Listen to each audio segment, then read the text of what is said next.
Dusty May, Tommy Lloyd. Who will be UNC's new men's basketball coach? We check in with ACC analyst Tate Frazier to find out who could be in the running and why. And Pollen's here and it's here to stay. Here to stay, but for how long? We'll let you know. And everyone deserves to have a roof over their heads. An effort to build more affordable housing in Chapel Hill. Where to find it and how UNC students are helping. From the UNC Hussman School of Journalism and Media, connecting Carolina's campus and community, this is Carolina Week. Good morning and welcome to Carolina Week. I'm Kate Chapman. And I'm Morgan Perry. Today, humans are headed back to the moon for the first time in 50 years, and a North Carolina astronaut is part of the mission. Christina Cook is the mission special on the Artemis II. She is an NC State alumna who grew up in Jacksonville, North Carolina. This will be her second trip to space. Her first was in 2018. She says she is ready for a blast-off. And it is our strong hope that this mission is the start of an era where every person on Earth can look at the moon and think of it as also a destination. Flight will circle the moon, but will not land on the surface. Now, the mission could kick off as early as 6:24 this evening. A weather officer for the launch said there's an 80% chance the mission will happen, but that 20% chance is because of rain potential. And NASA says no pranks are planned, even though today is April Fool's Day. Now, we're going to go ahead and take a live look at the Kennedy Space Center. There you go. We've got Artemis II right there. As of 10 o'clock this morning, NASA says they are finishing up the refueling process. It's a critical step to make sure takeoff goes smoothly. And Morgan, will you be watching the launch? Absolutely. I'm super excited, Kate. This is actually going to be my first time watching anything like this. Me too. Super exciting. Let's go ahead and toss it over to weather to see how likely this launch is today. Yes, the Artemis II could face some issues today as showers trying to make their way onshore this afternoon around, it's meant to launch around 6, but it could hit, the showers could make their way into the area around 2 to 3 p.m. Depends how long they linger into this afternoon, but we could use some rain around here. I'll let you guys know more about that in just a second. Thanks, Connor. Now, if you haven't already noticed, it is officially allergy season. The pollen is turning campus yellow, and you can hardly find a place to sit outside that isn't covered in that pollen dust.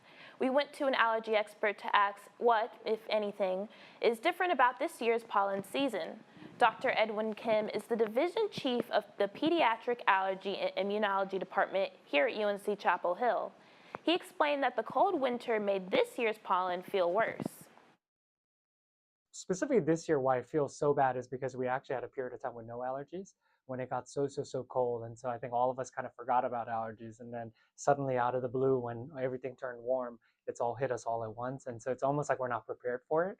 But I do think the potency of the allergy is going to be just as bad as it's been in previous years, unfortunately. Dr. Kim says the way to make pollen season easier for folks with allergies is to start prepping early. He recommends starting allergy meds by mid-February. Now let's send it over to Kate for our economic forecast. If it feels more expensive to fill up your tank lately, you're not imagining it. According to AAA, in North Carolina, 1 gallon of gas costs $3.89 right now. And here in Orange County, it's even higher at around $3.91 per gallon. What really stands out about these prices is that they are up more than $1 in just the past month. Let's check it out. These were the gas prices last month, $2.75 for a regular tank, and then up to $3.61 for a premium tank.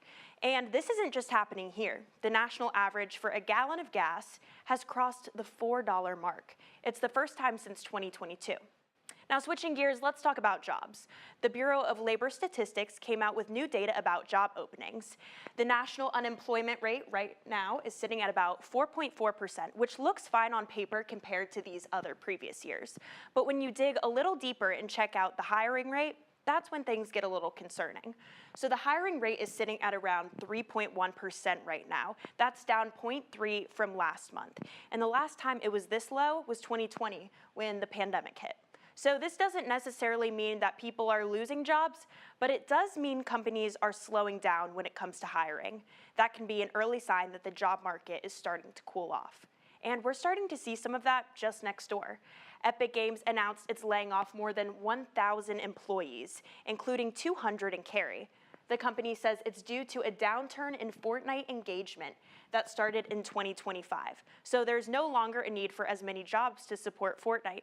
So when you add together layoffs and a low hiring rate, the data suggests the job market may be heading down a tough path. In other news, Habitat for Humanity volunteers are working alongside UNC students to add 102 affordable homes to Chapel Hill by 2028. Our May Proctor takes us there. These affordable homes, priced between $50,000 and $70,000, will be in Weavers Grove, a development that will have condos, townhomes, and single-family homes at different price points to create a mixed-income neighborhood. Try to make sure this is more than just a place where people of different economic backgrounds are living next to each other, but that it's a true community where people are living with each other. Henn also says with rising housing costs, people traditionally considered to be middle class, nurses, school teachers, and government workers are being priced out of Chapel Hill.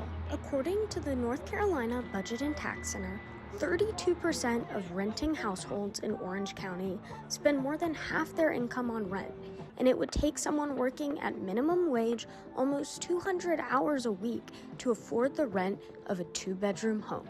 We are trying to be really intentional about making sure that we are providing a place where the members of our community that are the most fundamental to it being able to operate do get to live here. Volunteers are not only building future homes, they're building connections. It starts out with you want to do something good, but then you find that you enjoy the people that you work with. UNC student Carson McShay is a member of UNC's Habitat for Humanity Club and regularly comes to builds. I think everyone deserves to have a roof over their heads. For Carolina. Thank you, May. UNC's Habitat for Humanity Club is hosting its general body meeting on April 6th, and anyone can join Habitat's group of regular volunteers at the Weavers Grove site on Wednesday, Friday, or Saturday mornings. This morning, President Donald Trump said Iran's new regime president asked for a ceasefire. He will deliver an address tonight at 9 with an update on the war with Iran. He said he will consider a ceasefire once the Strait of Hormuz, which around a quarter of the world's oil passes through, is reopened. Yesterday, he said that reopening the strait should be the problem of other countries, saying it'll be up to them to secure the critical waterway. He said they should expect the 2 to 3 weeks. Last night, they knocked out tremendous amounts of missile-making facilities. We will find out if the ceasefire request will change that timeline. Democratic State Senator Greg Meyer is leaving his seat on the North Carolina General Assembly this week to become the executive director of the North Carolina Justice Center. There are 3 candidates for the seat: First Vice Chair of the NC Democratic Party, Jonah Garson, and State Representatives Renee Price and Alan Bwanzi. The district covered by the role is made up of Orange, Person, and Caswell counties. Our reporter Emmy Berger met with Bwanzi and Garson, asking them what they will tackle if elected. Price did not respond for comment. My priorities will remain the same as what they have been on the State House side, which is around public schools and supporting our kids.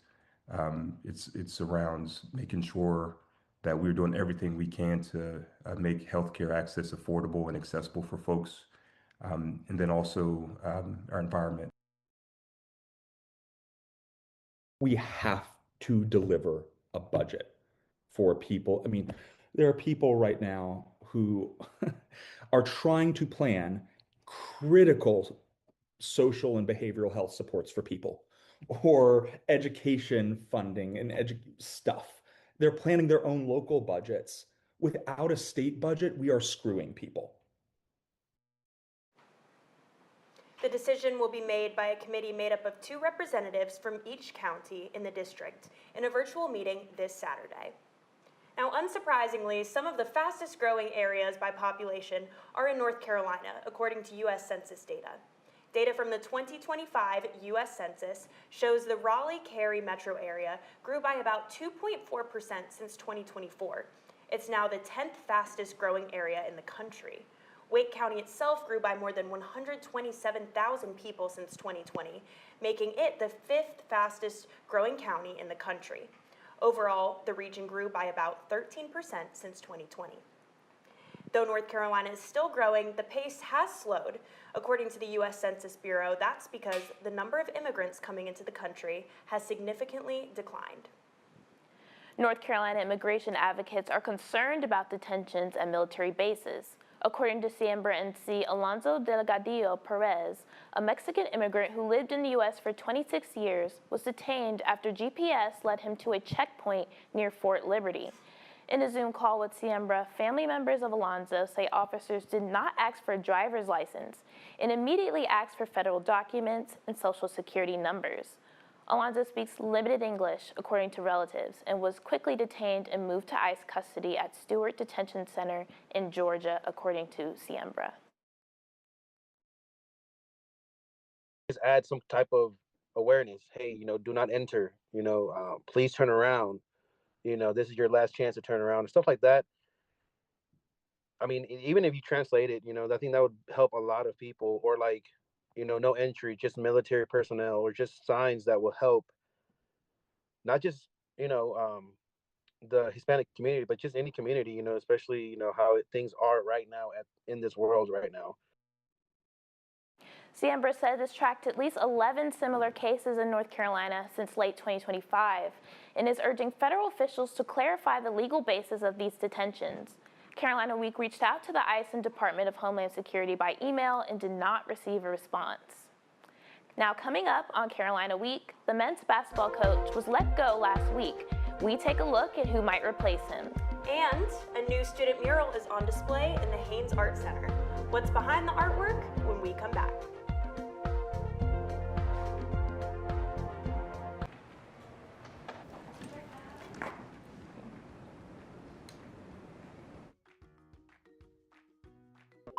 Did you know that approximately 9 million people in the U.S. alone vape? Let's make that 9 million and 1. We're Super Nick Ultimate Long Spaceship Limited XD Pro Deluxe Max 2000 2.4, and we have what you didn't know you needed. Our vapes are made with 100% natural ingredients, including fruit extracts, metal, lead, car exhaust. Cut. What did we say about the natural ingredients line? And if you buy our new Cotton Cancer, you can get our special edition Popcorn Love. Our product is proven to cause erectile dysfunction. Cures erectile dysfunction.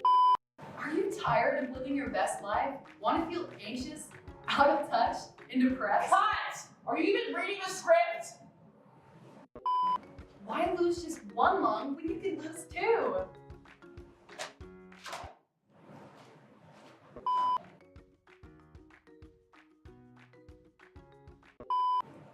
Do you want to die? Cut, like just cut.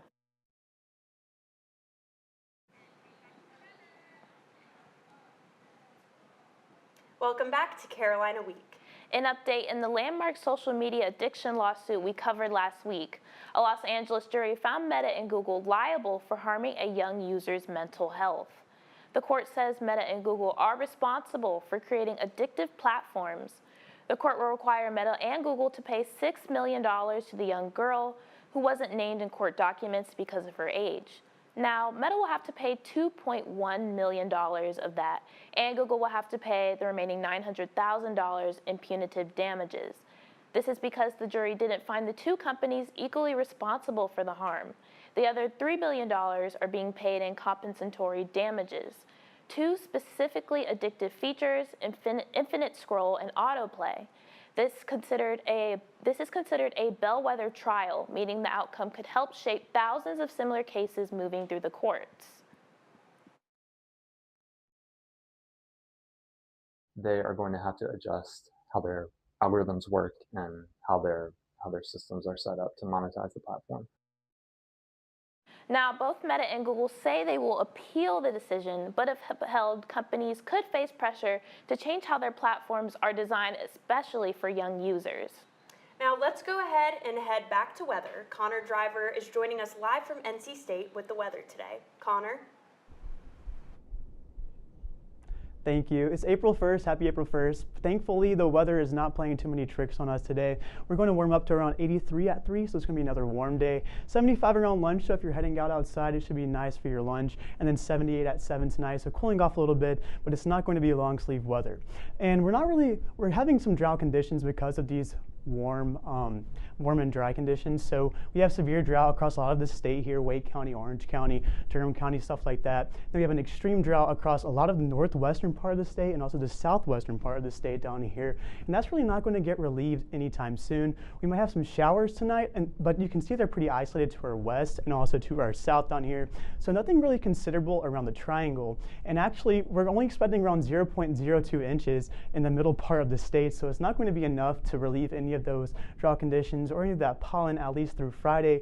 But this weekend, we do have some hope with a cold front that's going to pass through. You can see some rain here that's expected to move through, and it could actually wash away some of that pollen and hopefully relieve some of those drought conditions. So as you can see here, tomorrow is the warmest day of the week on your 5-day, 84, 82 on Friday, and then we're going to cool off to 78 with that rain chance on Sunday, a 90% chance of rain with the lows into the 60s. And we also have a little bit of a rain chance on Friday, maybe a thunderstorm passing by. So don't put those long sleeves away yet. We could need them again next week, but for now, let's just enjoy that warm weather. Thank you, Connor. Very glad to hear that some of that pollen might be getting washed away this weekend. Now, the Haynes Art Center has a new pro-Palestine mural in its library. The mural features photos of pro-Palestine protests that took place on campus in 2024 and symbols that represent the pro-Palestine movement. It comes after a similar mural in the building was covered last semester, according to the Dean of the College of Arts and Sciences, Jim White. In a letter to the campus community, White said the original mural was meant to be temporary and stayed up for about a year before being removed. He said the decision to cover it was trying to balance different perspectives on campus, not to censor student expression. Carolina Week reached out to Dean White for comment on the new mural and what's different this time, but we did not hear back. Then the UNC Faculty Executive Committee is pushing to have a new class recording policy in place by the first day of classes next semester. Faculty Chair Beth Morocco announced the deadline at last Friday's Faculty Council meeting. As of now, the Faculty Executive Committee plans to research similar recording policies at other universities and hear feedback from UNC groups, including student government. The last step is to send a final draft of the policy to the Provost's office. Morocco says the policy is being put back in because faculty are concerned their work could be secretly recorded and shared without protections in place. Developing a policy that is strong in protecting the university, the students, and the faculty is a good thing. It's important to know that the Faculty Executive Council cannot issue policy, but these suggestions are sent to administrators. Now, an annual 5K brought a lot of green to Chapel Hill this weekend, not just because of the race's decorations. Kappa Delta's annual Shamrock 5K brought the community together to support Prevent Child Abuse America. The 5K has become a long-standing tradition uniting the community for 33 years. From students to families, nearly 1,000 people showed up early in the morning, all running for a shared cause. Organizers say the growing turnout shows how strongly the community continues to rally around the event. And with even more runners this year, they expect even greater impact. Last year we raised over $90,000, which is awesome. This year we have, I think, around 1,000 registered, so that's definitely going to be a higher number, which we're really excited about. Very impressive turnout, so the Shamrock 5K just continues to bring people together one step at a time. We are going to go ahead and toss it over to Kate McCullough. After letting go of Coach Hubert Davis, the university is hitting pause on major program decisions. Kate? Thanks, Kate. Talks to move or rebuild the Dean Dome are on pause. This season's long conversation was halted Sunday with Carolina Athletics saying in part, the University of North Carolina is suspending ongoing discussions about the future of the Smith Center in order to focus on identifying and selecting a new head men's basketball coach. UNC Athletic Director Bubba Cunningham told Carolina Week the search will resume after a new coach is hired and settled in. Now, speaking of a new coach, we have an expert weighing in on potential candidates. UNC alum, ACC analyst, and former host at The Ringer says his number one choice is Tommy Lloyd. Lloyd is the head coach at the University of Arizona. Arizona is in the Final Four of the NCAA tournament right now, and Tate Frazier thinks as long as they are playing, there will be no coaching announcements. Frazier said this about Lloyd. We seem to be having some technical difficulties with that video, but freshmen, European guys. He has a great kind of ability to find some of this talent overseas and bring them in, and then also in the portal as well. So those are the three different phases of modern college basketball. He's mastered those. Lloyd coached current UNC's All-AC center Henry Vasar for 3 years at Arizona before Vasar transferred to UNC, so there could be a reunion if Lloyd is picked as head coach. Billy Donovan, head coach of the NBA's Chicago Bulls, is also in the running. If those two don't work out, Frazier said the search opens back up again, and his choice would be Dusty May, head coach at the University of Michigan. You want someone that kind of fits the family from a character point of view, and I think all those guys that we listed, Billy Donovan, Dusty May, Tommy Lloyd, they all kind of fit in that sense. On Saturday night, Lloyd and May will fight for a spot in the national championship, even though Frazier thinks they could leave for another job soon. For a glimpse into the latest of Carolina athletics, let's hand it over to Sports Extra's Reed Weichel. It may be April Fool's Day, but this is no joke. UNC baseball's matchup with Campbell started in March, but it ended in April. After this short break, we'll jump right in.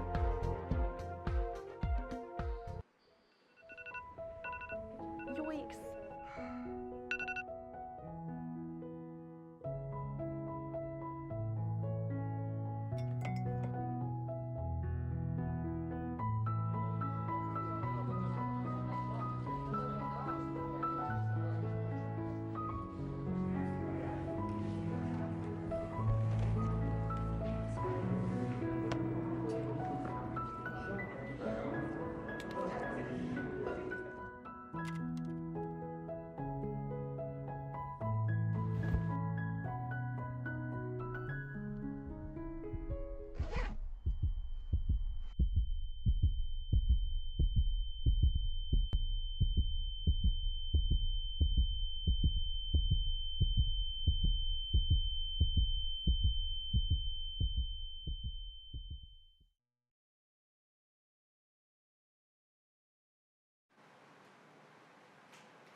Welcome back to Carolina Week. Let's go ahead and send it over to Sports Extra's Reed Weichel.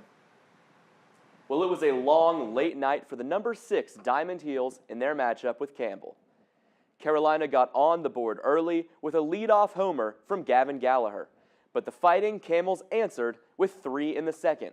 The Heels battled back to tie it in the 8th, and after a long scoreless stretch, Rom Kellis delivered the winning run in the 14th inning with this RBI single. Freshman Jackson Rose earned the win with 6 strong innings on the mound as UNC pulled out a 5-4 early morning victory. Pitch is big because it's a close game the whole time, and especially when we tied it up, I knew there was a chance I was going to go back out there, and I felt good, and they kept rolling me out there. North Carolina softball traveled to Lynchburg, Virginia last night to take on Liberty. The Tar Heels jumped out early. Shelby Barbie launched a 3-run homer in the first inning. Sanaa Thompson crushed a 2-run shot to right center in the second. Raina Blackwell added a 2-run double in the 5th to extend the lead. Carly Maxton pitched all 7 innings, leading the Heels to their 11-6 victory. Carolina travels to Raleigh tomorrow to face NC State in a 3-game series. Chloe Humphrey is the ACC Co-Offensive Player of the Week. Humphrey showed out again with 11 goals and 6 assists against Northwestern and ECU. She currently leads the nation in goals with 57. Humphrey has taken home the title of ACC Offensive Player of the Week twice in a row and 4 times this season. Tune in to Sports Extra on Monday at 11:30 for a full look into Carolina athletics. Wait, have y'all seen the new episode of Love Island? No, we need to put it on now. I know. I don't want to see any spoilers on Twitter.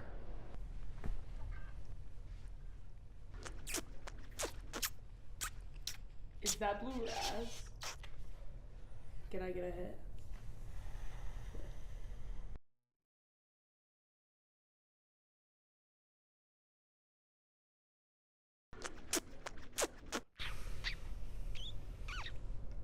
I normally get guava ice, but this is hitting.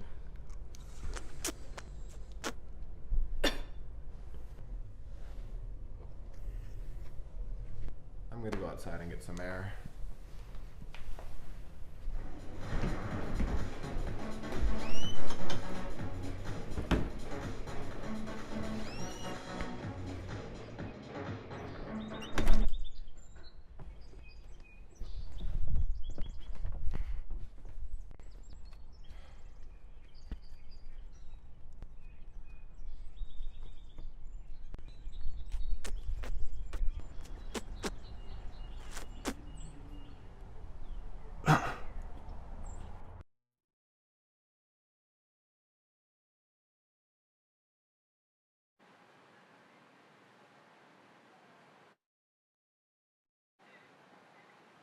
Welcome back to Carolina Week.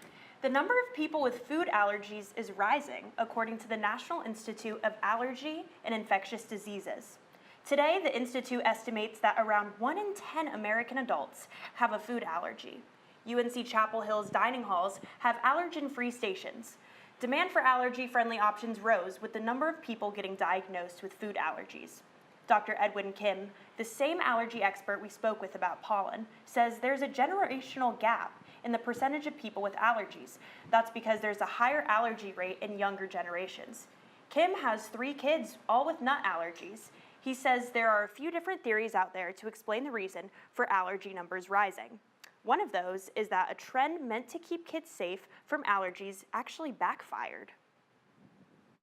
We used to think that waiting till your kids are 2 or 3 or 4 years old to eat peanut, maybe their immune system is stronger and able to resist it more. But actually, we're seeing the opposite. That just seems to give a much longer period of time for you to become allergic. Kim says there is some good news though. Instead of only having an EpiPen or emergencies, people with severe allergies can avoid the needle by using a first-of-its-kind nasal spray that came out in August of 2024. Now today is April 1st, and today in history in 2004, Google introduced its new email service, Gmail. The product launched with 1 gigabyte of free storage for users. Google had a history of April Fool's Day joke product announcements, but Gmail was real and offered 50 to 500 times more storage space than any other mail options. And on this date in 1976, Apple Computers was founded by Steve Jobs and Steve Wozniak. The company's first product was the Apple I personal computer. In August 2018, Apple became the first public company to reach $1 trillion in value. By 2025, the company would be valued at more than $4 trillion. And finally, in 2021, legendary men's basketball coach Roy Williams announced his retirement. Williams coached at North Carolina for 18 seasons and was the head coach of Kansas for 15 years before leading UNC, the head coach of the Tar Heels. Roy Williams won a school record 3 national championships, reached 5 Final Fours, and was named the 2006 AP Coach of the Year. I'm still stuck on the Gmail thing. Can you imagine having only 1 gigabyte of storage? I actually cannot imagine that. I can't even use the one I have now. Thank you so much for tuning in today. I hope everyone has a great wellness weekend, and we'll catch you next week.